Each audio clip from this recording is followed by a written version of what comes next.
Le Haut-Karabakh, ciblé par l'Azerbaïdjan ce mardi, est une région disputée depuis 30 ans. Mais alors par qui et pourquoi? On vous explique. Voici la région dont on parle. Environ 150 000 personnes y vivent, essentiellement des Arméniens.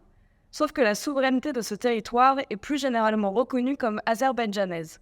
Depuis l'effondrement de l'Union soviétique, les deux pays s'affrontent donc pour son contrôle. En 1991, un premier conflit armé éclate. Les forces arméniennes prennent le dessus et une trêve est négociée en 1994 par la Russie.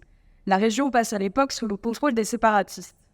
Dans les années qui suivent, des incidents meurtriers ont souvent lieu. La Deuxième Guerre n'est déclarée que 25 ans plus tard, en septembre 2020. C'est l'Azerbaïdjan qui attaque alors. Le conflit dure 6 semaines, au cours desquelles Bakou gagne le contrôle de cette partie du territoire, alors que les séparatistes arméniens, eux, se maintiennent ici.